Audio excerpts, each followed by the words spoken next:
हे गंगे, यमुने, गोदावरी, सरस्वती, नर्मदे, सिंधु और कावेरी, तुम सब लोग इस जल में निवास करो। तदंतर नलिनी, नंदिनी, सीता, मालिनी, महापथा, भगवान विष्णु के पादार्घ्य से प्रकट हुई त्रिपथगामिनी गंगा, पद्मावती, भोगवती, स्वर्णरेखा, कौशिकी, दक्षा, पृथ्वी, सुभगा, विश्वकाया, शिवा अमृता, विद्याधरी, सुप्रसन्ना, लोक प्रसादिनी, क्षेमा, वैष्णवी, शांता, शांतिदा, गोमती, सीता, सावित्री, तुलसी, दुर्गा, महालक्ष्मी, सरस्वती, श्री कृष्ण प्राणाधिका, राधिका, लोपामुद्रा, दीति, रति, अहल्या, अदिति, संध्या, स्वधा, स्वाहा, अरुंधति, शतरूपा तथा देवहूति इत्यादि देवियों का शुद्ध बुद्धि वाला बुद्धिमान पुरुष स्मरण करें। इनके स्मरण से स्नान कर अथवा बिना स्नान किए ही मनुष्य परम पवित्र हो जाता है। इसके बाद विद्वान पुरुष दोनों भुजाओं के मूल भाग में, ललाट में, कंठ देश में और वक्षस्थल में तिलक लगाएं। यदि ललाट में तिलक न हो तो स्नान, दान, तप, होम, देव यज्ञ तथा पितृ यज्ञ सब कुछ निष्फल हो जाता है। ब्राह्मण स्नान के पश्चात तिलक करके संध्या और तर्पण करे, फिर भक्ति भाव से देवताओं को नमस्कार करके प्रसन्नता पूर्वक अपने घर को जाए। वहां यत्न पूर्वक पैर धोकर धुले हुए 2 वस्त्र धारण करें। तत्पश्चात बुद्धिमान पुरुष मंदिर में जाए। यह साक्षात श्री हरि का ही कथन है। जो स्नान करके पैर धोए बिना ही मंदिर में घुस जाता है, उसका स्नान, जप और होम आदि सब नष्ट हो जाता है। जो गृहस्थ पुरुष पानी से भीगे या तेल से तर वस्त्र पहनकर घर में प्रवेश करता है, उसके ऊपर लक्ष्मी रुष्ट हो जाती है और उसे अत्यंत भयंकर शाप देकर उसके घर से निकल जाती है। यदि ब्राह्मण पिंडलियों से ऊपर तक पैरों को धोता है, तो वह जब तक गंगा जी का दर्शन न कर ले, तब तक चांडाल बना रहता है। ब्राह्मण पवित्र साधक आसन पर बैठकर आचमन करे, फिर संयम पूर्वक रहकर भक्ति भाव से संपन्न हो वेदोक्त विधि से इष्ट देव की पूजा करे। शालग्राम, शिला में, मणि में, मंत्र में, प्रतिमा में, जल में, थल में, गाय की पीठ पर अथवा गुरु एवं ब्राह्मण में श्री हरि की पूजा की जाए तो वह उत्तम मानी जाती है। जो अपने सिर पर शालग्राम का चरणोदक छिड़कता है, उसने मानो संपूर्ण तीर्थों में स्नान कर लिया और संपूर्ण यज्ञों की दीक्षा ग्रहण कर ली। जो मनुष्य प्रतिदिन भक्ति भाव से शालग्राम शिला का जल पान करता है, वह जीवन मुक्त होता है और अंत में श्री कृष्ण धाम को जाता है। नारद, जहाँ शालग्राम शिला चक्र विद्यमान है, वहाँ निश्चय ही चक्र सहित भगवान विष्णु तथा संपूर्ण तीर्थ विराजमान है। वहाँ जो देहधारी जानकर, अनजान में अथवा भाग्यवश मर जाता है, वह दिव्य रत्नों द्वारा निर्मित विमान पर बैठकर श्री हरि के धाम को जाता है। कौन ऐसा साधु पुरुष है जो शालग्राम शिला के सिवा और कहीं श्री हरि का पूजन करेगा? क्योंकि शालग्राम शिला में श्री हरि की पूजा करने पर परिपूर्ण फल की प्राप्ति होती है। पूजा के आधार का वर्णन किया गया। अब पूजन की विधि सुनो। श्री हरि की पूजा बहुसंख्यक सज्जनों द्वारा सम्मानित है, अतः शास्त्र के अनुसार उसका वर्णन करता हूँ। कोई वैष्णव पुरुष श्री हरि को प्रतिदिन भक्ति भाव से 16 सुंदर तथा पवित्र उपचार अर्पित करते हैं। कोई 12 द्रव्यों का उपचार और कोई 5 वस्तुओं का उपचार चढ़ाते हैं। जिनकी जैसी शक्ति हो उसके अनुसार पूजन करें। पूजा की जड़ है भगवान के प्रति भक्ति। आसन, वस्त्र, पाद्य, अर्घ्य, आचमनीय, पुष्प, चंदन, धूप, दीप, उत्तम नैवेद्य, गंध, माल्य, ललित एवं विलक्षण शैया, जल, अन्न और तांबूल, ये सामान्यतः अर्पित करने योग्य 16 उपचार हैं। गंध, अन्न, शैया और तांबूल, इनको छोड़कर शेष द्रव्य 12 उपचार हैं। पाद्य, अर्घ्य, आचमनीय, पुष्प और नैवेद्य, ये 5 उपचार हैं। श्रेष्ठतम साधक मूल मंत्र का उच्चारण करके ये सभी उपचार अर्पित करे। गुरु के उपदेश से प्राप्त हुआ मूल मंत्र समस्त कर्मों में उत्तम माना गया है। पहले भूत शुद्धि करके फिर प्राणायाम करें। तत्पश्चात अंग न्यास, प्रत्यंग न्यास, मंत्र न्यास तथा वर्ण न्यास का संपादन करके अर्घ्य पात्र प्रस्तुत करें। पहले त्रिकोणाकार मंडल बनाकर उसके भीतर भगवान कूर्म की पूजा करें। इसके बाद द्विज शंख में जल भरकर उसे वहीं स्थापित करें। फिर उस जल की विधिवत पूजा करके उसमें तीर्थों का आवाहन करें। तदंतर उस जल से पूजा के सभी उपचारों का प्रक्षालन करें। इसके बाद फूल लेकर पवित्र साधक योगासन से बैठे और गुरु के बताए हुए ध्यान के अनुसार अनन्य भाव से भगवान श्री कृष्ण का चिंतन करें। इस तरह ध्यान करके साधक मूल मंत्र का उच्चारण करते हुए पाद्य आदि सब उपचार बारी-बारी से आराध्य देव को अर्पित करें। तंत्र शास्त्र में बताए हुए अंग प्रत्यंग देवताओं के साथ श्री हरि की पूजा करें। मूल मंत्र का यथाशक्ति जप करके इष्ट देव के मंत्र का विसर्जन करें। फिर भांति-भांति के उपहार निवेदित करके स्तुति के पश्चात कवच का पाठ करें। तत्पश्चात विसर्जन करके पृथ्वी पर माथा टेककर प्रणाम करें। इस तरह देव पूजा संपन्न करके बुद्धिमान एवं विद्वान पुरुष श्रौत तथा स्मार्त अग्नि से युक्त यज्ञ का अनुष्ठान करें। मुने, यज्ञ के पश्चात दिक्पाल आदि को बलि देनी चाहिए। फिर यथाशक्ति नित्य श्राद्ध और अपने वैभव के अनुसार दान करें। यह सब करके पुण्यात्मा साधक आवश्यक आहार विहार में प्रवृत्त हों। श्रुति में पूजन का यही क्रम सुनाया गया है। नारद, इस प्रकार मैंने तुमसे संपूर्ण वेदोक्त उत्तम सूत्र का तथा ब्राह्मणों के आहनिक कर्म का वर्णन किया। अब और क्या सुनना चाहते हो? ब्राह्मणों के लिए भक्ष्य अभक्ष्य तथा कर्तव्य अकर्तव्य का निरूपण। नारद जी ने पूछा, प्रभो, गृहस्थ ब्राह्मणों, यतियों, वैष्णवों, विधवा स्त्रियों और ब्रह्मचारियों के लिए क्या भक्ष्य है और क्या अभक्ष्य, क्या कर्तव्य है और क्या अकर्तव्य, अथवा उनके लिए क्या भोग्य है और क्या अभोग्य? आप सर्वज्ञ, सर्वेश्वर और सबके कारण हैं। अतः मेरी पूछी हुई सब बातें बताइए। महादेव जी ने कहा, मुने, कोई तपस्वी ब्राह्मण चिरकाल तक मौन रहकर बिना आहार के ही रहता है। कोई वायु पीकर रह जाता है और कोई फलाहारी होता है। कोई गृहस्थ ब्राह्मण अपनी स्त्री के साथ रहकर यथोचित समय पर अन्न ग्रहण करता है। ब्राह्मण जिनकी जैसी इच्छा होती है वे उसी के अनुसार आहार करते हैं, क्योंकि रुचियों का स्वरूप भिन्न-भिन्न प्रकार का होता है। गृहस्थ ब्राह्मणों के लिए हविष्यान्न भोजन सदा उत्तम माना गया है। भगवान नारायण का उच्छिष्ट प्रसाद ही उनके लिए अभीष्ट भोजन है। जो भगवान को निवेदित नहीं हुआ है वह अभक्षणीय है। जो भगवान विष्णु को अर्पित नहीं किया गया वह अन्न विष्ठा और जल मूत्र के समान है। एकादशी के दिन सब प्रकार का अन्न जल मल मूत्र के तुल्य कहा गया है। जो ब्राह्मण एकादशी के दिन स्वेच्छा से अन्न खाता है वह पाप खाता है, इसमें संशय नहीं है। नारद, एकादशी का दिन प्राप्त होने पर गृहस्थ ब्राह्मणों को कदापि अन्न नहीं खाना चाहिए, नहीं खाना चाहिए, नहीं खाना चाहिए। जन्माष्टमी के दिन, रामनवमी के दिन तथा शिवरात्रि के दिन जो अन्न खाता है वह भी दूने पातक का भागी होता है। जो सर्वथा उपवास करने में समर्थ न हो वह फल, मूल और जल ग्रहण करे, अन्यथा उपवास के कारण शरीर नष्ट हो जाने पर मनुष्य आत्महत्या के पाप का भागी होता है। जो व्रत के दिन एक बार हविष्यान्न खाता अथवा भगवान विष्णु के नैवेद्य मात्र का भक्षण करता है उसे अन्न खाने का पाप नहीं लगता, वह उपवास का पूरा फल प्राप्त कर लेता है।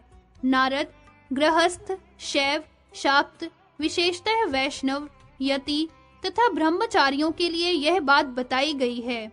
जो वैष्णव पुरुष नित्य भगवान श्री कृष्ण के नैवेद्य का भोजन करता है, वह जीवन मुक्त हो प्रतिदिन 100 उपवास व्रतों का फल पाता है। संपूर्ण देवता और तीर्थ उसके अंगों का स्पर्श चाहते हैं। उसके साथ वार्तालाप तथा उसका दर्शन समस्त पापों का नाश करने वाला है। यतियों, विधवाओं और ब्रह्मचारियों के लिए तांबूल भक्षण निषिद्ध है। नारद, समस्त ब्राह्मणों के लिए जो अभक्ष्य है, उसका वर्णन सुनो। तांबे के पात्र में दूध पीना, जूठे बर्तन या अन्न में घी लेकर खाना तथा नमक के साथ दूध पीना तत्काल गौ मांस भक्षण के समान माना गया है। कांच के बर्तन में रखा हुआ एवं जो द्विज उठकर बाएं हाथ से जल पीता है, वह शराबी माना गया है और समस्त धर्मों से बहिष्कृत है। मुने, भगवान श्री हरि को निवेदित न किया गया अन्न, खाने से बचा हुआ जूठा भोजन तथा पीने से शेष रहा जूठा जल, ये सब सर्वथा निषिद्ध हैं। कार्तिक में बैंगन का फल, माघ में मूली तथा श्री हरि के शयन काल में कलम्बी का शाक सर्वथा नहीं खाना चाहिए। सफेद ताड़, मसूर और मछली, ये सभी ब्राह्मणों के लिए समस्त देशों में त्याज्य है। प्रतिपदा को कूष्मांड नहीं खाना चाहिए, क्योंकि उस दिन वह अर्थ का नाश करने वाला है। द्वितीया को बृहति भोजन कर ले तो उसके दोष से छुटकारा पाने के लिए श्री हरि का स्मरण करना चाहिए। तृतीया को परवल शत्रुओं की वृद्धि करने वाला होता है, अतः उस दिन उसे नहीं खाना चाहिए। चतुर्थी को भोजन के उपयोग में लाई हुई मूली धन का नाश करने वाली होती है। पंचमी को बेल खाना कलंक लगने में कारण होता है। षष्ठी को नीम की पत्ती चबाई जाए या उसका फल या दांतुन मुंह में डाला जाए तो उस पाप से मनुष्य को पशु पक्षियों की योनि में जन्म लेना पड़ता है। सप्तमी को ताड़ का फल खाया जाए तो वह रोग बढ़ाने वाला तथा शरीर का नाशक होता है। अष्टमी को नारियल का फल खाया जाए तो उससे बुद्धि का नाश होता है। नवमी को लौकी और दशमी को कलम्बी का शाक सर्वथा त्याज्य है। एकादशी को शिम्बी, द्वादशी को पूतिका और त्रयोदशी को बैंगन खाने से पुत्र का नाश होता है। मांस सबके लिए सदा वर्जित है। पार्वण श्राद्ध और व्रत के दिन प्रातःकालिक स्नान के समय सरसों का तेल और पकाया हुआ तेल उपयोग में लाया जाए तो उत्तम है। अमावस्या, पूर्णिमा, संक्रांति, चतुर्दशी और अष्टमी तिथियों में रविवार को, श्राद्ध और व्रत के दिन स्त्री सहवास तथा तिल के तेल का सेवन निषिद्ध है।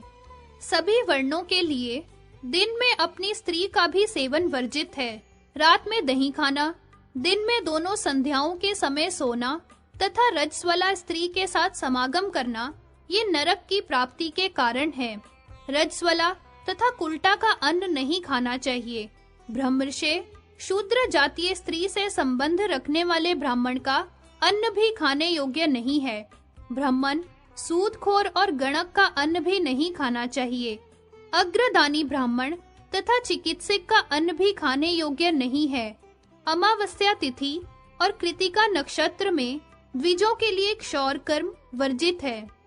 जो मैथुन करके देवताओं तथा पितरों का तर्पण करता है, उसका वह जल रक्त के समान होता है तथा उसे देने वाला नरक में पड़ता है। नारद, जो करना चाहिए, जो नहीं करना चाहिए, जो भक्ष्य है और जो अभक्ष्य है, वह सब तुम्हें बताया गया। अब और क्या सुनना चाहते हो? परब्रह्म परमात्मा के स्वरूप का निरूपण। नारद जी ने पूछा, जगन्नाथ, जगदुरो, आपकी कृपा से मैंने सब कुछ सुन लिया। अब आप ब्रह्मा के स्वरूप का वर्णन, ब्रह्म तत्व का निरूपण कीजिए। प्रभु सर्वेश्वर, ब्रह्म साकार हैं या निराकार? क्या उसका कुछ विशेषण भी है अथवा वो विशेषणों से रहित ही हैं? ब्रह्मा का नेत्रों से दर्शन हो सकता है या नहीं? वो समस्त देवधारियों में लिप्त हैं अथवा नहीं? उसका क्या लक्षण बताया गया है? वेद में उसका किस प्रकार निरूपण किया गया है? क्या प्रकृति ब्रह्म से अतिरिक्त है या ब्रह्म स्वरूपणी ही है? श्रुति में प्रकृति का सारभूत लक्षण किस प्रकार सुना गया है? ब्रह्म और प्रकृति, इन दोनों में से किस किस सृष्टि में प्रधानता है? दोनों में कौन श्रेष्ठ है? सर्वज्ञ, इन सब बातों पर मन से विचार करके जो सिद्धांत हो उसे अवश्य मुझे बताइए। नारद जी की यह बात सुनकर भगवान पंचमुख महादेव ठठाकर हंस पड़े और उन्होंने परब्रह्म तत्व का निरूपण आरंभ किया। महादेव जी बोले, वत्स नारद, तुमने जो पूछा है वो उत्तम गूढ़ ज्ञान का विषय है। वेदों और पुराणों में भी वो उत्तम एवं गूढ़ ज्ञान परम दुर्लभ है। ब्राह्मण, मैं ब्रह्मा, विष्णु, शेषनाग और धर्म और महाविराट, इन सब ने तथा श्रुतियों ने भी सब बातों का निरूपण किया है। वेद वेताओं में श्रेष्ठ नारद जो सविशेष तथा प्रत्यक्ष दृश्य तत्व हैं, उसका हम लोगों ने वेद में निरूपण किया है। प्राचीन काल की बात है, बैकुंठ धाम में मैंने, ब्रह्मा जी ने और धर्म ने श्री हरि के समक्ष अपना प्रश्न उपस्थित किया था। उस समय श्री हरि ने उसका जो कुछ उत्तर दिया वो सुनो, मैं तुम्हें बताता हूँ। वो ज्ञान तत्वों का सारभूत तत्व है। अज्ञानांधकार से अंधे हुए लोगों के लिए नेत्र रूप है और दुविधा अथवा द्वैत नामक भ्रम रूपी अंधकार का नाश करने के लिए सर्वोत्तम प्रदीप के समान है। सनातन पर ब्रह्म परमात्म स्वरूप है। वो देवधारियों के कर्मों के साक्षी रूप से समस्त शरीरों में विराजमान है। प्रत्येक शरीर में पांचों प्राणों के रूप में साक्षात भगवान विष्णु विद्यमान हैं। मन के रूप में प्रजापति ब्रह्मा विराज रहे हैं। संपूर्ण ज्ञान के रूप में स्वयं मैं हूँ और शक्ति के रूप में ईश्वरी प्रकृति है। हम सब के सब परमात्मा के अधीन हैं। शरीर में उसके स्थित होने पर ही स्थित होते हैं और उसके चले जाने पर हम भी चले जाते हैं। जैसे राजा के सेवक सदा राजा का अनुसरण करते हैं, उसी प्रकार हम लोग उस परमात्मा के अनुगामी बने रहते हैं। जीव परमात्मा का प्रतिबिंब है, वही कर्मों के फल का उपभोग करता है। जैसे जल से भरे हुए घड़ों में पृथक पृथक सूर्य और चंद्रमा का प्रतिबिंब होता है तथा उन घड़ों के फूट जाने पर वो प्रतिबिंब फिर चंद्रमा और सूर्य में लीन हो जाता है, उसी प्रकार सृष्टि काल में परमात्मा के प्रतिबिंब स्वरूप जीव की उपलब्धि होती है तथा सृष्टमयी उपाधि के नष्ट हो जाने पर वह प्रतिबिंब स्वरूप जीव पुनः सर्वव्यापी परमात्मा में लीन हो जाता है। वत्स, संसार का संहार हो जाने पर एकमात्र पर ब्रह्म परमात्मा ही शेष रहता है। हम तथा ये चराचर जगत उसी में लीन हो जाते हैं। वो ब्रह्म मंडलाकार ज्योति पुंज स्वरूप है। ग्रीष्म ऋतु के मध्याकाल में प्रकट होने वाली कोटि कोटि सूर्यों के समान उसका प्रकाश है। वो आकाश के समान विस्तृत, सर्वत्र व्यापक तथा विनाशी है। योगी जनों को ही वो चंद्रमंडल के समान सुखपूर्वक दिखाई देता है। योगी लोग उसे सनातन पर ब्रह्म कहते हैं और दिन रात उस सर्व मंगलमय सत्य स्वरूप परमात्मा का ध्यान करते हुए वह परमात्मा निरीह निराकार तथा सबका ईश्वर है। उसका स्वरूप उसकी इच्छा के अनुसार है। वो स्वतंत्र तथा समस्त कारणों में भी कारण है। परमानंद स्वरूप तथा परमानंद की प्राप्ति हेतु है। सबसे उत्कृष्ट प्रधान पुरुष प्राकृत गुणों से रहित तथा प्रकृति से परे है। प्रलय के समय उसी में सर्वबीज स्वरूपिणी प्रकृति लीन होती है। ठीक उसी तरह जैसे अग्नि में उसकी दाहिका शक्ति, सूर्य में प्रभा, दुग्ध में धवलता और जल में शीतलता लीन रहती है। मुने, जैसे आकाश में शब्द और पृथ्वी में गंध सदा विद्यमान है, उसी तरह निर्गुण ब्रह्म में निपुण प्रकृति सर्वदा स्थित है। जब ब्रह्मा सृष्टि के लिए उन्मुख होता है तब अपने अंश से पुरुष कहलाता है। वत्स, वही गुणों विषय से संबंध स्थापित करने पर प्राकृत एवं विषयी कहा गया है। त्रिगुणा प्रकृति उस परमात्मा में ही उत्कृष्ट छाया रूपिणी मानी गई है। मुने, जैसे कुम्हार मिट्टी से घड़ा बनाने में सदा ही समर्थ होता है, उसी प्रकार वह ब्रह्म प्रकृति के द्वारा सृष्टि का निर्माण करने में नित्य समर्थ है। जैसे सुनार सुवर्ण से कुंडल बनाने की शक्ति रखता है, उसी तरह परमेश्वर उपान भूता प्रकृति के द्वारा सदा सृष्टि करने में समर्थ है। जैसे कुम्हार मिट्टी का निर्माण नहीं करता, मिट्टी उसके लिए नित्य एवं सनातन है, तथा जैसे सुनार सुवर्ण की सृष्टि नहीं करता, सुवर्ण उसके लिए नित्य वस्तु ही है, उसी प्रकार पर ब्रह्म परमात्मा नित्य है और वो प्रकृति भी नित्य मानी गई है। इसलिए कुछ लोग सृष्टि में उन दोनों की ही समान रूप से प्रधानता बतलाते हैं। कुम्हार और सुनार एवं मिट्टी और सुवर्ण पैदा करके लाने में समर्थ नहीं है तथा मिट्टी और सुवर्ण भी कुम्हार और सुनार को ले आने की शक्ति नहीं रखते। अतः मिट्टी और कुम्हार की घट में तथा सुवर्ण और सुनार की कुंडल में समान रूप से प्रधानता है। नारद, इस विवेचन से ब्रह्म प्रकृति से परे ही सिद्ध होता है। यही बात दृष्टि में रखकर कुछ लोग प्रकृति और ब्रह्म दोनों की ही निश्चित रूप से नित्यता का प्रतिपादन करते हैं। कुछ विद्वानों का कथन है कि ब्रह्म स्वयं ही प्रकृति और पुरुष रूप में प्रकट है। कुछ लोग ये भी कहते हैं कि प्रकृति ब्रह्म रूप के अतिरिक्त है, भिन्न है। वो ब्रह्म परम धाम स्वरूप तथा समस्त कारणों का भी कारण है। ब्राह्मण, उस ब्रह्म का लक्षण श्रुति में कुछ इस प्रकार सुनाया गया है। ब्रह्म सबका आत्मा है, वो सबसे निर्लिप्त और सबका साक्षी है, सर्वत्र व्यापक और सबका आदि कारण है। सर्व बीज स्वरूपिणी प्रकृति उस ब्रह्म की शक्ति है, जिससे वो ब्रह्म शक्तिमान है। अतः शक्ति और शक्तिमान दोनों अभिन्न हैं। योगी लोग सदा तेज स्वरूप में ही ब्रह्म का ध्यान करते हैं, परंतु सूक्ष्म बुद्धि वाले मेरे भक्त वैष्णवजन ऐसा नहीं मानते। वे वैष्णवजन उस आश्चर्यमय तेजो मंडल के भीतर सदा आकार, साकार, सर्वात्मा, स्वेच्छामय पुरुष के मनोहर रूप का ध्यान करते हैं। करोड़ों सूर्यों के समान प्रकाशमान जो मंडलाकार तेज पुंज है, उसके भीतर नित्य धाम छिपा हुआ है, जिसका नाम गौलोक है। वो मनोहर लोक चारों ओर से लक्ष कोटि योजन विस्तृत है। सर्वश्रेष्ठ दिव्य रत्नों के सार तत्व से जिनका निर्माण हुआ है, ऐसे दिव्य भवनों तथा गोपांगनाओं से वो लोक भरा हुआ है। उसे सुखपूर्वक देखा जा सकता है। चंद्रमंडल के समान ही गोलाकार है। रतेंद्र सार से निर्मित वो धाम परमात्मा की इच्छा के अनुसार बिना किसी आधार के ही स्थित है। उस नित्य लोक की स्थिति बैकुंठ से 50 करोड़ योजन ऊपर है। वहाँ गौवें, गौ और गोपियां निवास करती हैं। वहाँ कल्प वृक्षों के वन हैं। गोलोक कामधेनु गौओं से भरा हुआ तथा रास मंडल से मंडित है। मुने, वो वृंदावन से आच्छन्न और बिरजा नदी से आविष्ठित है। वहाँ सैकड़ों शिखरों से सुशोभित गिरिराज विद्यमान है। सुवर्ण निर्मित लक्ष कोटि मनोहर आश्रम है, जिनसे वो अभिष्ट धाम अत्यंत दीप्तमान एवं श्री संपन्न दिखाई देता है। उन सब के मध्य भाग में एक परम मनोहर आश्रम है, जो अकेला ही 100 मंदिरों से संयुक्त है। वो परकोटों तथा खाइयों से घिरा हुआ तथा परिजात के वनों से सुशोभित है। उस आश्रम के भवनों में जो कलश रखे हैं, उनका निर्माण रत्नराज कौस्तुभ मणि से हुआ है, इसलिए वे उत्तम ज्योतिपुंज से जाजल्यमान रहते हैं। उन भवनों में जो सीढ़ियां हैं, वे दिव्य हीरों के सार तत्व से बनी हुई है। उनसे उन भवनों का सौंदर्य बहुत बढ़ गया है। मणिंद्र सार से निर्मित वहां के किवाड़ों में दर्पण लगे हुए हैं। नाना प्रकार के चित्र विचित्र उपकरणों से वो आश्रम भली भांति सुसज्जित है। उनमें 16 दरवाजे हैं तथा वो आश्रम रत्नमय प्रदीपों से अत्यंत उपधासित होता रहता है। वहाँ बहुमूल्य रत्नों द्वारा निर्मित तथा नाना प्रकार के विचित्र चित्रों से चित्रित रमणीय रत्नमय सिंहासन पर सर्वेश्वर श्री कृष्ण बैठे हुए हैं। उनकी अंगकांति नवीन मेघ माला के समान श्याम है।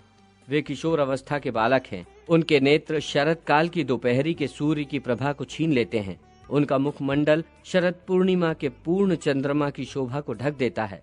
उनका सौंदर्य कोटि कामदेवों की लावण्य लीला को तिरस्कृत कर रहा है। उनका पुष्ट श्री विग्रह करोड़ों चंद्रमाओं की प्रभा से सेवित है। उनके मुख पर मुस्कुराहट खेलती रहती है। उनके हाथ में मुरली शोभा पाती है। उनके मनोहर छवि की सबने भूरी भूरी प्रशंसा की है। वे परम मंगलमय हैं। अग्नि में तपाकर शुद्ध किए गए सुवर्ण के समान रंग वाले 2 पीताम्बर धारण करने से उनका श्री विग्रह परम उज्ज्वल प्रतीत होता है।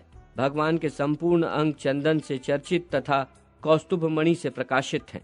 घुटनों तक लटकती हुई मालती की माला और वनमाला से विभूषित हैं। त्रिभंगी छवि से युक्त और मणि माणिक्य से अलंकृत हैं। मोर पंख का मुकुट धारण करते हैं। उत्तम रत्नमय मुकुट से उनका मस्तक जगमगाता रहता है। रत्नों के बाजूबंद, कंगन और मंजीर से उनके हाथ पैर सुशोभित हैं। उनके गंड स्थल रत्नमय युगल कुंडल से अत्यंत शोभा पाते हैं। उनकी दंत पंक्ति मोतियों की पाती का तिरस्कार करने वाली है। वे बड़े ही मनोहर हैं। उनके ओंठ पके हुए बिंब फल के समान लाल हैं। उन्नत नासिका उनकी शोभा बढ़ाती है। सब ओर से घेर कर खड़ी गोपांगनाएं उन्हें सदा सादर निहारती रहती है। वे गोपांगनाएं ही सुस्थिर यौवन से युक्त, मंद मुस्कान से सुशोभित तथा उत्तम रत्नों के बने हुए आभूषणों से विभूषित हैं। देवेंद्र, मुनीन्द्र, मुनिगण तथा नरेशों के समुदाय और ब्रह्मा, विष्णु, शिव अनंत तथा धर्म आदि उनकी सानंद वंदना किया करते हैं। वे भक्तों के प्रियतम, भक्तों के नाथ तथा भक्तों पर अनुग्रह करने के लिए कातर रहने वाले हैं। राधा के वक्ष स्थल पर विराजमान परम रसिक रासेश्वर हैं। मुने वैष्णव जन उन निराकार परमात्मा का इस रूप में ध्यान किया करते हैं। वे परमात्मा ईश्वर हम सब लोगों के सदा ही ध्येय हैं। उन्हीं को अविनाशी परब्रह्म कहा गया है। वे ही दिव्य स्वेच्छामय शरीरधारी सनातन भगवान हैं। वे निर्गुण, निरीह और प्रकृति से परे हैं। सर्वाधार, सर्वबीज, सर्वज्ञ, सर्वरूप, सर्वेश्वर, सर्वपूज्य तथा संपूर्ण सिद्धियों को हाथ में देने वाले हैं। वे आदि पुरुष भगवान स्वयं ही द्विभुज रूप धारण करके गोलोक में निवास करते हैं। उनकी वेशभूषा भी ग्वालों के समान ही होती है और वे अपने पार्षद गोपालों से घिरे रहते हैं। उन्हें परिपूर्णतम भगवान श्री कृष्ण कहते हैं। वे सदा श्री जी के साथ रहने वाले और श्री राधिका के प्राणेश्वर हैं। सबकी अंतरात्मा, सर्वत्र प्रत्यक्ष दर्शन देने योग्य और सर्वव्यापी हैं। कृष का अर्थ है सब और अण का अर्थ है आत्मा। वे परब्रह्म परमात्मा सबकी आत्मा हैं, इसलिए उनका नाम कृष्ण है। कृष शब्द का सर्ववाचक है और अणकार आदिवाचक। वे सर्वव्यापी परमेश्वर सबके आदि पुरुष हैं, इसलिए कृष्ण कहे गए हैं। वे ही भगवान अपने एक अंश से वैकुंठ धाम में 4 भुजाधारी लक्ष्मीपति के रूप में निवास करते हैं। 4 भुजाधारी पार्षद उन्हें घेरे रहते हैं। वे ही जगत पालक भगवान विष्णु अपनी एक कला से श्वेत द्वीप में 4 भुजाधारी रमापति रूप में निवास करते हैं। समुद्रनया रमा उनकी पत्नी है। इस प्रकार मैंने तुमसे परब्रह्म निरूपण विषयक सब बातें बताई। वे परमात्मा हम सब के प्रिय, वंदनीय, सेव्य तथा सर्वदा स्मरणीय हैं। शौनक, ऐसा कहकर भगवान शंकर वहां चुप हो गए। तब नारद ने गंधर्वराज उपबर्हण द्वारा रचे गए स्तोत्र से उनकी स्तुति। मुनि के उस स्तोत्र से संतुष्ट हो अपनी महिमा से कभी च्युत न होने वाले आदि भगवान मृत्युंजय ने उन्हें अभीष्ट वरदान ज्ञान प्रदान किया। उस समय मुनिवर नारद के मुख और नेत्र प्रसन्नता से खिल उठे। वे भगवान शिव को प्रणाम करके उनकी आज्ञा लेकर पुण्यमय नारायणाश्रम को चले गए। बद्रिका आश्रम में नारायण के प्रति नारद जी का प्रश्न। सौती कहते हैं, शौनक, देवऋषि नारद ने नारायण ऋषि के आश्चर्यमय आश्रम को देखा, जो बेर के वनों से सुशोभित था। नाना प्रकार के वृक्षों और फलों से भरे हुए उस आश्रम में कोयल की मीठी कूक मुखरित हो रही थी। बड़े-बड़े शर्भों, सिंहों और व्याघ्र समुदायों से घिरे होने पर भी उस आश्रम में ऋषि राज नारायण के प्रभाव से हिंसा और भय का कहीं नाम नहीं था। वह विशाल वन जन साधारण के लिए अगम्य और स्वर्ग से भी अधिक मनोहर था। वहां नारद जी ने देखा, ऋषि प्रवर नारायण मुनियों की सभा में रत्नमय सिंहासन पर विराजमान है। उनका रूप बड़ा मनोहर है और वे योगियों के गुरु हैं। श्री कृष्ण स्वरूप परमेश्वर पर ब्रह्म का जप करते हुए नारायण मुनि का दर्शन करके ब्रह्मपुत्र नारद ने उन्हें प्रणाम किया।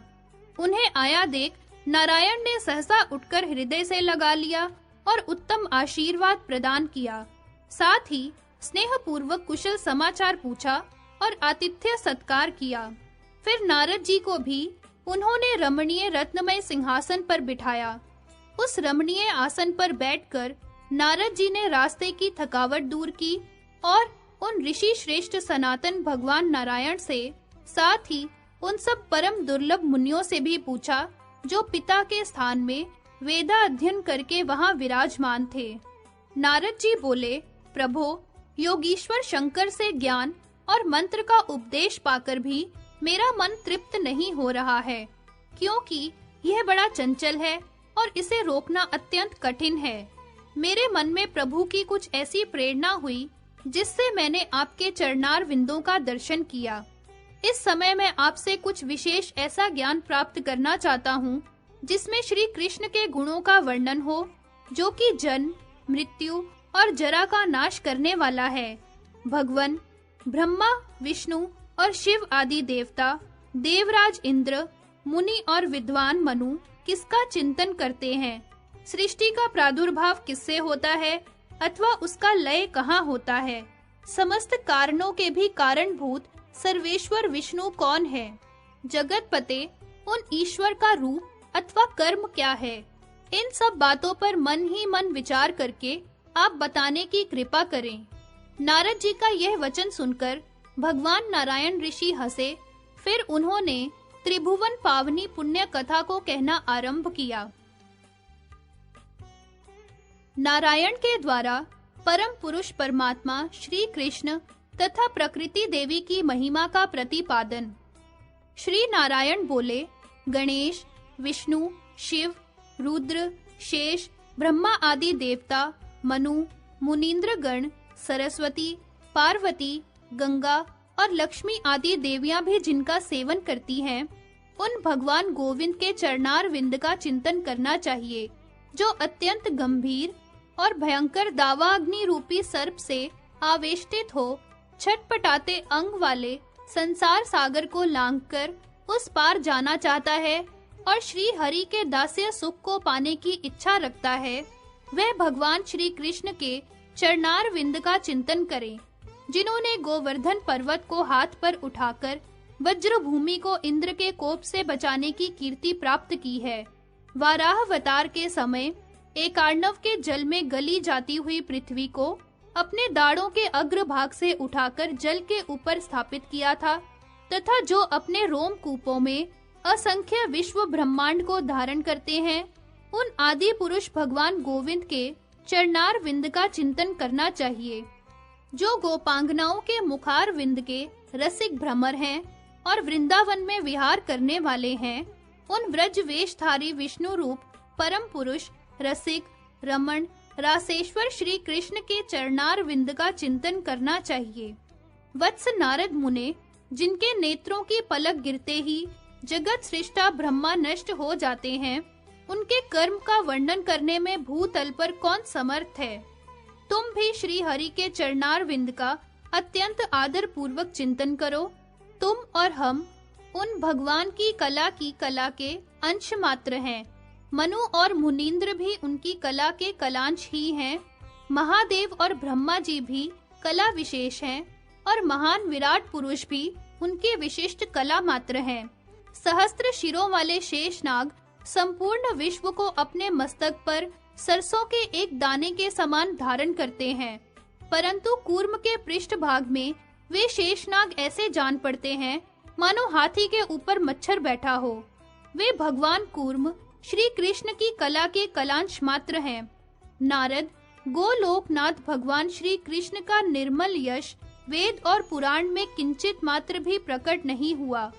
ब्रह्मा आदि देवता भी उसका वर्णन करने में समर्थ नहीं है। ब्रह्मपुत्र नारद, तुम उन सर्वेश्वर श्री कृष्ण का ही मुख्य रूप से भजन करो, जिन विश्वाधार परमेश्वर के संपूर्ण लोकों में सदा बहुत से ब्रह्मा, विष्णु तथा रुद्र रहा ही करते हैं, तथा श्रुतियां और देवता भी उनकी नियत संख्या को नहीं जानते हैं। उन्हीं परमेश्वर श्री कृष्ण की तुम आराधना करो। वे विधाता के भी विधाता हैं। वे ही जगत प्रसविनी नित्य रूपिणी प्रकृति को प्रकट करके संसार की सृष्टि करते हैं। ब्रह्मा आदि सब देवता प्रकृति जन्य हैं। वे भक्ति दायिनी श्री प्रकृति का भजन करते हैं। प्रकृति ब्रह्म स्वरूपा है, वह ब्रह्म से भिन्न नहीं है। उसी के द्वारा सनातन पुरुष परमात्मा संसार की सृष्टि करते हैं। श्री प्रकृति की कला से ही संसार की सारी स्त्रियां प्रकट हुई हैं। प्रकृति ही माया है, जिसने सबको मोह में डाल रखा है। वह सनातनी परमा प्रकृति नारायणी कही गई है, क्योंकि वह परम पुरुष नारायण की शक्ति है। सर्वात्मा ईश्वर भी उसी के द्वारा शक्तिमान होते हैं। उस शक्ति के बिना वे सृष्टि करने में सदा असमर्थ ही हैं। वत्स, तुम इस समय जाकर विवाह करो। मैं तुम्हें पिता के आदेश का पालन करने की आज्ञा देता हूँ। जो गुरु की आज्ञा का पालन करने वाला है, वह सदा सर्वत्र पूजनीय तथा विजयी होता है। जो पुरुष वस्त्र, अलंकार और चंदन से अपनी पत्नी का सत्कार करता है, उस पर प्रकृति देवी संतुष्ट होती है। ठीक उसी तरह जैसे ब्राह्मण की पूजा अर्चना करने पर भगवान श्री कृष्ण संतुष्ट होते हैं। प्रकृति ही संपूर्ण लोकों में अपनी माया से स्त्रियों के रूप में प्रकट हुई है। अतः महिलाओं के अपमान से वे प्रकृति देवी ही अपमानित होती है। जिसने पति पुत्र से युक्त सती साध्वी दिव्य नारी का पूजन किया है, उसके द्वारा सर्व मंगलदायिनी प्रकृति देवी का ही पूजन संपन्न हुआ है। मूल प्रकृति एक ही है, वह पूर्ण ब्रह्म स्वरूपिणी है। उसी को सनातनी विष्णु माया कहा गया है। सृष्टि काल में वह 5 रूपों में प्रकट होती है। जो परमात्मा श्री कृष्ण के प्राणों की अधिष्ठात्री देवी है तथा समस्त प्रकृतियों में उन्हें सबसे अधिक प्यारी है, उस मुख्या प्रकृति का नाम राधा है। दूसरी प्रकृति नारायण प्रिया लक्ष्मी है, जो सर्व संपत्ति स्वरूपिणी है। तीसरी प्रकृति वाणी की अधिष्ठात्री देवी सरस्वती है, जो सदा सबके द्वारा पूजनीय है। चौथी प्रकृति वेद माता सावित्री है, वे ब्रह्मा जी की प्यारी पत्नी और सबकी पूजनीय है। पांचवी प्रकृति का नाम दुर्गा है, जो भगवान शंकर की प्यारी पत्नी है, उन्हीं के पुत्र गणेश हैं।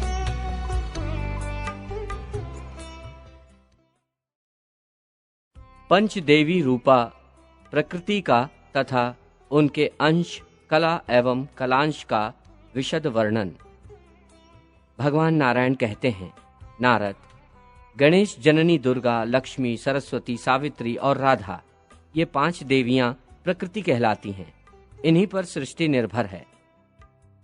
नारद जी ने पूछा, ज्ञानियों में प्रमुख स्थान प्राप्त करने वाले साधु, वो प्रकृति कहाँ से प्रकट हुई है? उसका कैसा स्वरूप है, कैसे लक्षण है तथा क्यों वो 5 प्रकार की हो गईं? उन समस्त देवियों के चरित्र, उनके पूजा के विधान, उनके गुण और वे किसके यहाँ कैसे प्रकट हुईं, ये सभी प्रसंग आप मुझे बताने की कृपा करें। भगवान नारायण ने कहा, वत्स, प्र का अर्थ है प्रकृष्ट और कृति से सृष्टि के अर्थ का बोध होता है। अतः सृष्टि करने में जो प्रकृष्ट हैं, उसे देवी प्रकृति कहते हैं। सर्वोत्तम सद्गुण के अर्थ में प्र शब्द, मध्यम रजोगुण के अर्थ में क्र शब्द और तमोगुण के अर्थ में ती शब्द है। जो त्रिगुणात्मक स्वरूपा है, वही सर्वशक्ति से संपन्न होकर सृष्टि विषयक कार्य में प्रधान है, इसलिए प्रधान या प्रकृति कहलाती है। प्रथम अर्थ में और कृति सृष्टि अर्थ में है। अतः जो देवी सृष्टि की आदि कारण रूपा है, उसे प्रकृति कहते हैं। सृष्टि के अवसर पर परब्रह्म परमात्मा स्वयं 2 रूपों में प्रकट हुए, प्रकृति और पुरुष। उनका आधा दाहिना अंग पुरुष और आधा बायां अंग प्रकृति हुआ। वही प्रकृति ब्रह्म स्वरूपा नित्या और सनातनी माया है। जैसे परमात्मा है, वैसे उनकी शक्ति स्वरूपा प्रकृति है, अर्थात परब्रह्म परमात्मा के सभी अनुरूप गुण इन प्रकृति में निहित हैं। जैसे अग्नि में दाहिका शक्ति सदा रहती है, इसी से परम योगी पुरुष स्त्री और पुरुष में भेद नहीं मानते हैं। नारद, वे सबको ब्रह्ममय देखते हैं। भगवान श्री कृष्ण स्वेच्छामय स्वतंत्र परम पुरुष हैं। उनके मन में सृष्टि की इच्छा उत्पन्न होते ही सहसा मूल प्रकृति परमेश्वरी प्रकट हो गई। तदनंतर परमेश्वर की आज्ञा के अनुसार सृष्टि रचना के लिए इनके 5 रूप हो गए। भगवती प्रकृति भक्तों के अनुरोध से अथवा उन पर कृपा करने के लिए विविध रूप धारण करती हैं। जो गणेश की माता भगवती दुर्गा हैं, उन्हें शिव स्वरूपा कहा जाता है। ये भगवान शंकर की प्रेयसी भार्या हैं। नारायणी, विष्णु माया और पूर्ण ब्रह्म स्वरूपिणी नाम से ये प्रसिद्ध है। ब्रह्मादि देवता, मुनिगण तथा मुनि प्रभृति सभी इनकी पूजा करते हैं। ये सब की अधिष्ठात्री देवी है। सनातन ब्रह्म स्वरूपा है। यश, मंगल, धर्म, श्री, सुख, मोक्ष और हर्ष प्रदान करना इनका स्वाभाविक गुण है। दुख, शोक और उद्वेग को ये दूर कर देती हैं। शरण में आए हुए दीनों एवं पीड़ितों की रक्षा में संलग्न रहती हैं। ये तेज स्वरूपा हैं। इनका विग्रह परम तेजस्वी है। इन्हें तेज की अधिशास्त्री देवी कहा गया है। ये सर्वशक्ति स्वरूपा हैं और भगवान शंकर को निरंतर शक्तिशाली बनाए रखती हैं।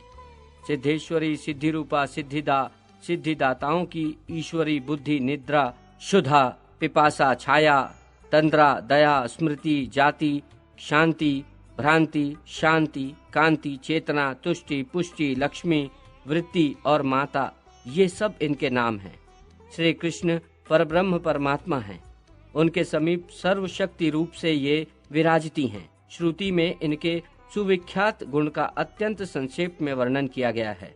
जैसा कि आगमों में उपलब्ध होता है, ये अनंता है, अतएव इनमें गुण भी अनंत है। अब इनके दूसरे रूप का वर्णन करता हूँ, जो परम शुद्ध सत्व स्वरूपा हैं। उन्हें भगवती लक्ष्मी कहा जाता है। परम प्रभु श्री हरि की वे शक्ति कहलाती हैं। अखिल जगत की सारी संपत्तियां उनके स्वरूप हैं। उन्हें संपत्ति की अधिष्ठात्री देवी माना जाता है। वे परम सुंदरी, अनुपम, संयम रूपा, शांत स्वरूपा, श्रेष्ठ स्वभाव से संपन्न तथा समस्त मंगलों की प्रतिमा है। लोभ, मोह, काम, क्रोध, मद और अहंकार आदि दुर्गुणों से वे सहज ही रहित हैं। भक्तों पर अनुग्रह करना तथा अपने स्वामी श्री हरि से प्रेम करना उनका स्वभाव है। वे सबकी आदि कारण रूपा और पतिव्रता हैं। श्री हरि प्राण के समान जानकर उससे अत्यंत प्रेम करते हैं। वे सदा प्रिय वचन ही बोलती हैं, कभी अप्रिय बात नहीं कहती। धान्य आदि सभी शस्य तथा सबके जीवन रक्षा के उपाय उनके रूप हैं। प्राणियों का जीवन स्थिर रहे, एतदर्थ उन्होंने ये रूप धारण कर रखा है। वे परम साध्वी महालक्ष्मी देवी के नाम से विख्यात होकर वैकुंठ में अपने स्वामी की सेवा में सदा संलग्न रहती है। स्वर्ग में स्वर्ग लक्ष्मी, राजाओं के यहाँ राज्य लक्ष्मी तथा मृत्युलोकवासी गृहस्थों के घर ग्रह लक्ष्मी के रूप में वे विराजमान हैं। समस्त प्राणियों तथा द्रव्यों में सर्वोत्कृष्ट शोभा उन्हीं के स्वरूप हैं। वे परम मनोहर हैं। पुण्यात्माओं की कीर्ति उन्हीं की प्रतिमा है। वे राजाओं की प्रभा है। व्यापारियों के यहाँ वे वाणिज्य रूप में विराजती हैं। पापी जन जो कलह आदि अशिष्ट व्यवहार करते हैं, उनमें भी इन्हीं की शक्ति है। वे दयामयी हैं, भक्तों की माता हैं और उन भक्तों पर अनुग्रह करने के लिए सदा व्याकुल रहती हैं। इस प्रकार दूसरी शक्ति का परिचय दिया गया। उनका वेदों में वर्णन है तथा सब ने उनका सम्मान किया है। सब लोग उनकी आराधना और वंदना करते हैं। नारद, अब मैं अन्य प्रकृति देवी का परिचय देता हूँ, सुनो। परब्रह्म परमात्मा से संबंध रखने वाली वाणी, बुद्धि, विद्या और ज्ञान की जो अधिष्ठात्री देवी हैं, उन्हें सरस्वती कहा जाता है। संपूर्ण विधाएं उन्हीं के स्वरूप हैं। मनुष्यों को बुद्धि, कविता, मेधा, प्रतिभा और स्मरण शक्ति उन्हीं की कृपा से प्राप्त होती है। अनेक प्रकार के सिद्धांत, भेदों और अर्थों की कल्पना शक्ति वे ही देती हैं। वे व्याख्या और बोध स्वरूपा हैं। उनकी कृपा से समस्त संदेह नष्ट हो जाते हैं। उन्हें विचारकारिणी और ग्रंथकारिणी भी कहा जाता है। वे शक्ति स्वरूपा हैं। संपूर्ण संगीत की संधि और ताल का कारण उन्हीं का रूप है। प्रत्येक विश्व में जीवों के लिए विषय, ज्ञान और वाणी रूपा वे ही हैं। उनका एक हाथ व्याख्या की मुद्रा में सदा उठा रहता है। वे शांत स्वरूपा हैं तथा हाथ में वीणा और पुस्तक लिए रहती हैं। उनका विग्रह शुद्ध सत्वमय है। वो सदाचार परायण तथा भगवान हरि की प्रिया हैं। हिम, चंदन, कुंद, चंद्रमा, कुमुद और कमल के समान उनकी कांति है।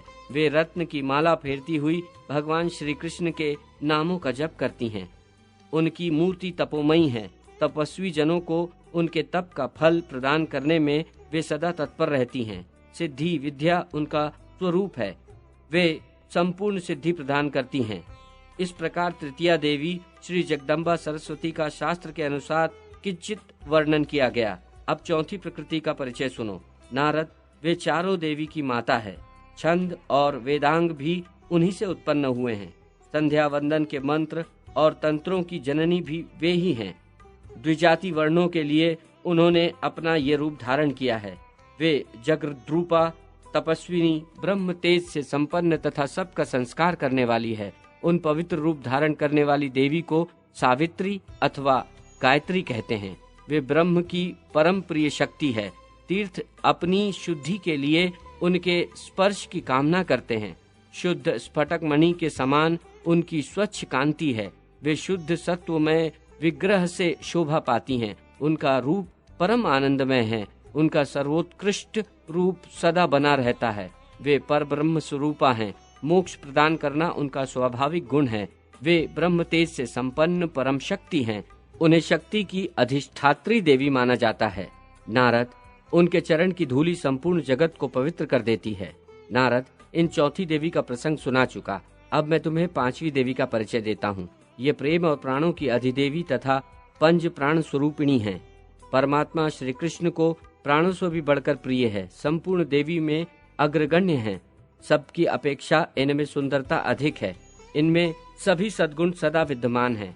ये परम सौभाग्यवती और मानिनी हैं। इन्हें अनुपम गौरव प्राप्त है। पर ब्रह्म का वामार्धांग ही इनका स्वरूप है।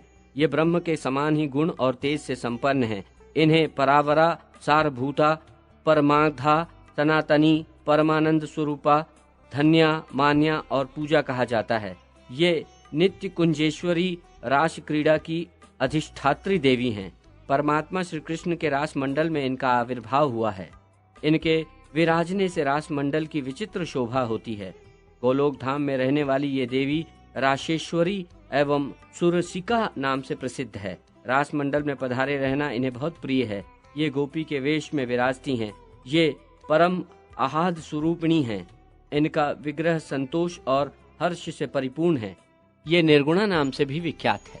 इच्छा और अहंकार से ये रहित हैं। भक्तों पर कृपा करने के लिए ही इन्होंने अवतार धारण कर रखा है।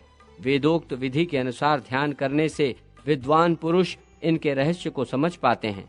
सुरेंद्र और मुनिंद्र प्रभृति समस्त प्रधान देवता अपने चर्म चक्षुओं से इन्हें देखने में असमर्थ हैं। ये अग्निशुद्ध नीले रंग के दिव्य वस्त्र धारण करती हैं। अनेक प्रकार के दिव्य आभूषण इन्हें सुशोभित करते रहते हैं। इनकी कांति करोड़ों चंद्रमाओं के समान प्रकाशमान है।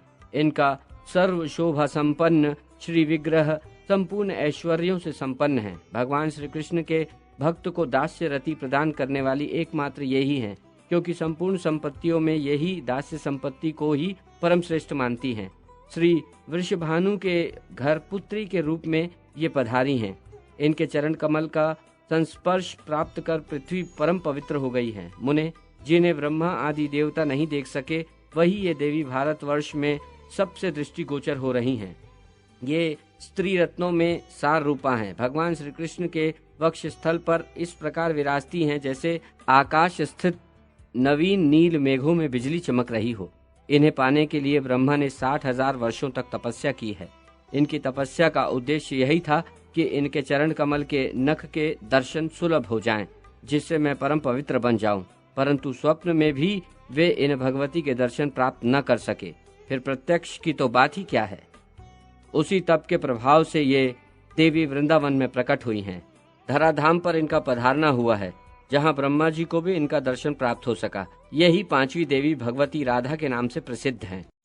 इन प्रकृति देवी के अंश, कला, कलांश और कलांशांश भेद से अनेक रूप हैं।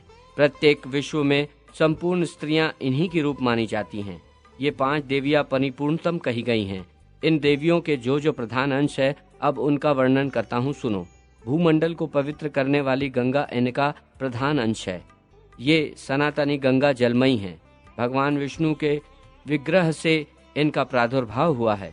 पापियों के पापमय ईंधन को भस्म करने के लिए ये प्रज्वलित अग्नि हैं।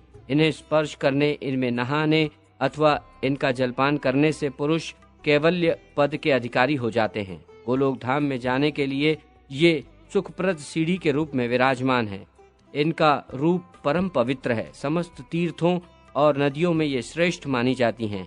ये भगवान शंकर के मस्तक पर जटा में ठहरी थी, वहां से निकली और संगतिबद्ध होकर भारतवर्ष में आ गईं। तपस्विनी जन अपनी तपस्या में सफलता प्राप्त कर सके, एतदर्थ शीघ्र ही इनका पधारना हो गया। इनका शुद्ध एवं सत्वमय स्वरूप चंद्रमा श्वेत कमल या दूध के समान स्वच्छ है। मल और अहंकार इनमें लेश मात्र भी नहीं है। ये परम साध्वी गंगा भगवान नारायण को बहुत प्रिय है। श्री तुलसी को प्रकृति देवी का प्रधान अंश माना जाता है। ये विष्णु प्रिया है। विष्णु को विभूषित किए रहना इनका स्वाभाविक गुण है। भगवान विष्णु के चरणों में ये सदा विराजमान रहती है। मुने, तपस्या, संकल्प और पूजा आदि सभी शुभ कर्म इन्हीं से शीघ्र संपन्न होते हैं। पुष्पों में ये मुख्य मानी जाती हैं। ये परम पवित्र एवं सदा पुण्य प्रदा हैं। अपने दर्शन और स्पर्श मात्र से ये तुरंत मनुष्यों को परम धाम के अधिकारी बना देती हैं। पापमयी सूखी लकड़ी को जलाने के लिए प्रज्वलित अग्नि के समान रूप धारण करके ये कली में पधारी हैं। इन देवी तुलसी के चरण कमल का स्पर्श होते ही पृथ्वी परम पावन बन गई। तीर्थ स्वयं पवित्र होने के लिए इनका दर्शन एवं स्पर्श करना चाहते हैं। इनके अभाव में अखिल जगत के संपूर्ण कर्म निष्फल हो जाते हैं। इनकी कृपा से मुमुक्षुजन मुक्त हो जाते हैं। जो जिस कामना से इनकी उपासना करते हैं उनकी वे सारी इच्छाएं पूर्ण हो जाती है। भारतवर्ष में वृक्ष रूप से पधारने वाली ये देवी कल्प वृक्ष स्वरूपा हैं। भारतवासियों का त्राण करने के लिए इनका यहाँ पधारना हुआ है। ये पूजनीयों में परम देवता हैं। प्रकृति देवी के एक अन्य प्रधान अंश का नाम देवी जरत्कारु है। ये कश्यप जी की मानसी पुत्री हैं अतः मनसा देवी कहलाती हैं। इन्हें भगवान शंकर की प्रिय शिष्या होने का सौभाग्य प्राप्त है। ये परम विदुषी हैं। नागराज शेष की बहन हैं। सभी नाग इनका सम्मान करते हैं। नाग की सवारी पर चलने वाली इन अनुपम सुंदरी देवी को नागेश्वरी और नाग माता भी कहा जाता है। प्रधान प्रधान नाग इनके साथ विराजमान रहते हैं। ये नागों से सुशोभित रहती हैं। नागराज इनके स्तुति करते हैं। ये सिद्ध योगिनी हैं और नागलोक में निवास करती हैं। ये विष्णु स्वरूपिणी हैं। भगवान विष्णु में इनकी अटल श्रद्धा भक्ति है। ये सदा श्रीहरि की पूजा में संलग्न रहती है। इनका विग्रह तपोमय है। तपस्वी जनों को फल प्रदान करने में ये परम कुशल हैं। ये स्वयं भी तपस्या करती हैं। इन्होंने देवताओं के वर्ष से 3 लाख वर्ष तक भगवान श्री हरि की प्रसन्नता के लिए तपस्या की है। भारतवर्ष में जितने तपस्वी और तपस्विनियां हैं उन सब में ये पूज्य और श्रेष्ठ हैं। सर्व संबंधी मंत्रों की ये अधिष्ठात्री देवी हैं। ब्रह्म तेज से इनका विग्रह सदा प्रकाशमान रहता है। इनको पर ब्रह्म स्वरूपा कहते हैं। ये ब्रह्म के चिंतन में सदा संलग्न रहती है। जरत्कारु मुनि भगवान श्री कृष्ण के अंश हैं। उन्हीं की ये पतिव्रता पत्नी है। मुनिवर आस्तिक जो तपस्वियों में श्रेष्ठ गिने जाते हैं, ये देवी उनकी माता है। नारद प्रकृति देवी के एक प्रधान अंश को देवसेना कहते हैं। मातृकाओं में ये श्रेष्ठ परम श्रेष्ठ मानी जाती हैं। इन्हें लोग भगवती षष्ठी के नाम से कहते हैं। प्रत्येक लोक में शिशुओं का पालन एवं संरक्षण करना इनका प्रधान कार्य है। ये तपस्विनी, विष्णु भक्ता और कार्तिकेय जी की पत्नी हैं। ये साध्वी भगवती प्रकृति का छठा अंश है। अतएव इन्हें षष्ठी देवी कहा जाता है। संतानोत्पत्ति के अवसर पर अभ्युदय के लिए इन षष्ठी योगिनी की पूजा होती है। अखिल जगत में 12 महीनों लोग इनकी निरंतर पूजा करते हैं। पुत्र उत्पन्न होने पर छठे दिन सूतिका ग्रह में इनकी पूजा हुआ करती है। ये प्राचीन नियम है। कल्याण चाहने वाले कुछ व्यक्ति 21वें दिन इनकी पूजा करते हैं। इनकी मातृ का संज्ञा है। ये दया स्वरूपणी हैं। निरंतर संज्ञा करने में तत्पर रहती हैं। जल, थल, आकाश, ग्रह जहाँ कहीं भी बच्चों को सुरक्षित रखना इनका प्रधान उद्देश्य है। प्रकृति देवी का एक प्रधान अंश मंगल चंडी के नाम से विख्यात है। ये मंगल चंडी प्रकृति देवी के मुख से प्रकट हुई हैं। इनकी कृपा से समस्त मंगल सुलभ हो जाते हैं। सृष्टि के समय इनका विग्रह मंगलमय रहता है। संहार के अवसर पर ये क्रोधमयी हो जाती हैं। इसलिए इन देवी को पंडित जन मंगल चंडी कहते हैं। प्रत्येक मंगलवार को विश्व भर में इनकी पूजा होती है। इनके अनुग्रह से साधक पुरुष पुत्र, पौत्र, धन, संपत्ति, यश और कल्याण को प्राप्त कर लेते हैं। प्रसन्न होने पर संपूर्ण स्त्रियों के समस्त मनोरथ पूर्ण कर देना इनका स्वभाव ही है। ये भगवती महेश्वरी कुपित होने पर क्षण मात्र में विश्व को नष्ट कर सकती हैं। देवी काली को प्रकृति देवी का प्रधान अंश मानते हैं। इन देवी के नेत्र ऐसे हैं मानो कमल हों। संग्राम में जब भगवती दुर्गा के सामने प्रबल राक्षस बंधु शुंभ और निशुंभ डटे थे, उस समय ये काली भगवती दुर्गा के ललाट से प्रकट हुई थी। इन्हें दुर्गा का आधा अंश माना जाता है। गुण और तेज से ये दुर्गा के ही समान है। इनका परम पुष्ट विग्रह करोड़ों सूर्यों के समान प्रकाशमान है। संपूर्ण शक्तियों में ये प्रमुख है। इनसे बढ़कर बलवान कोई है ही नहीं। यह परम योग स्वरूपिणी देवी संपूर्ण सिद्धि प्रदान करती है। श्री कृष्ण के प्रति इनमें अटूट श्रद्धा है। तेज, पराक्रम और गुण में ये श्री कृष्ण के समान ही हैं। इनका सारा समय भगवान श्री कृष्ण के चिंतन में ही व्यतीत होता है। इन सनातनी देवी के शरीर का रंग भी कृष्ण रंग ही है। ये चाहे तो एक श्वास में समस्त ब्रह्मांड को नष्ट कर सकती हैं। अपने मनोरंजन के लिए अथवा जगत को शिक्षा देने के विचार से ही ये संग्राम में दैत्यों के साथ युद्ध करती हैं। सुपूजित होने पर धर्म, अर्थ, काम और मोक्ष सब कुछ देने में पूर्ण समर्थ है। ब्रह्मादि देवता, मुनिगण, मुनि प्रभृति और मानस समाज सब के सब इनके उपासना करते हैं। भगवती वसुंधरा भी प्रकृति देवी के प्रधान अंश से प्रकट है। अखिल जगत इन्हीं पर ठहरा है। ये सर्वशस्य प्रसूतिका कही जाती हैं। इन्हें लोग रत्नाकरा और रत्नगर्भा भी कहते हैं।